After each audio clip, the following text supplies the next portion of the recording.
Happy Halloween. I decided to do my project for this class on the role of women during the Great Awakening in New England.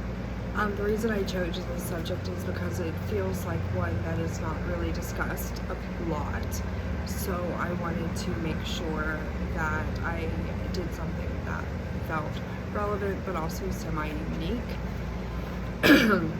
So the main topic of my thesis is talking about two particular women who were part of the Great Awakening and could not have been more different but yet similar. The first woman was Sarah Edwards, who is actually the wife of Jonathan Edwards, the famous preacher.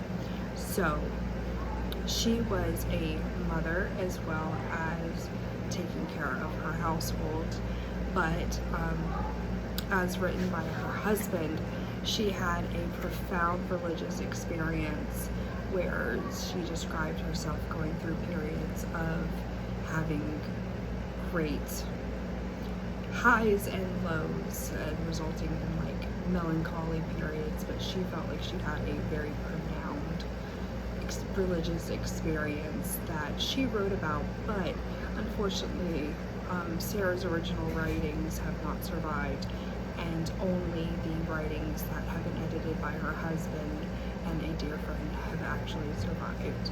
And those were two of the sources that I was looking at when I was looking at Sarah's side of the story.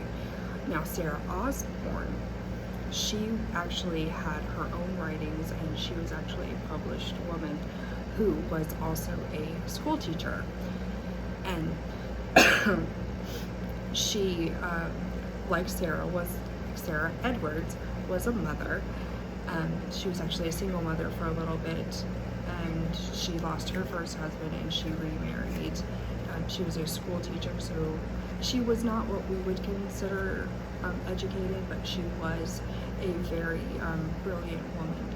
Now, one of the critiques that has been found about her particular writing is that she had a very unique style of spelling and punctuation, so it is very difficult to read in its original format.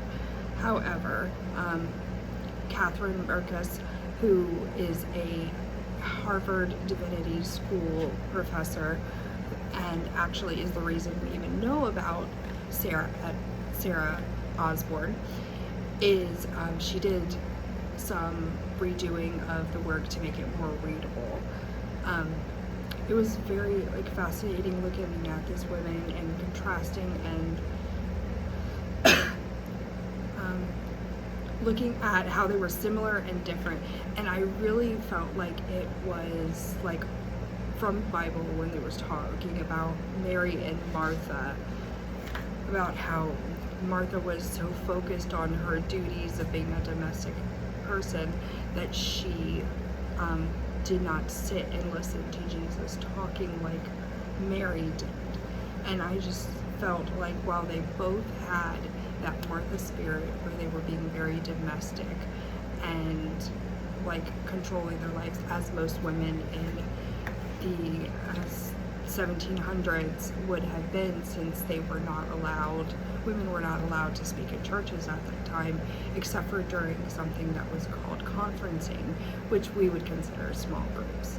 It was very interesting to see how they were alike and different, where Sarah Osborn was very much more outgoing and inspired by the new lights, and she very much had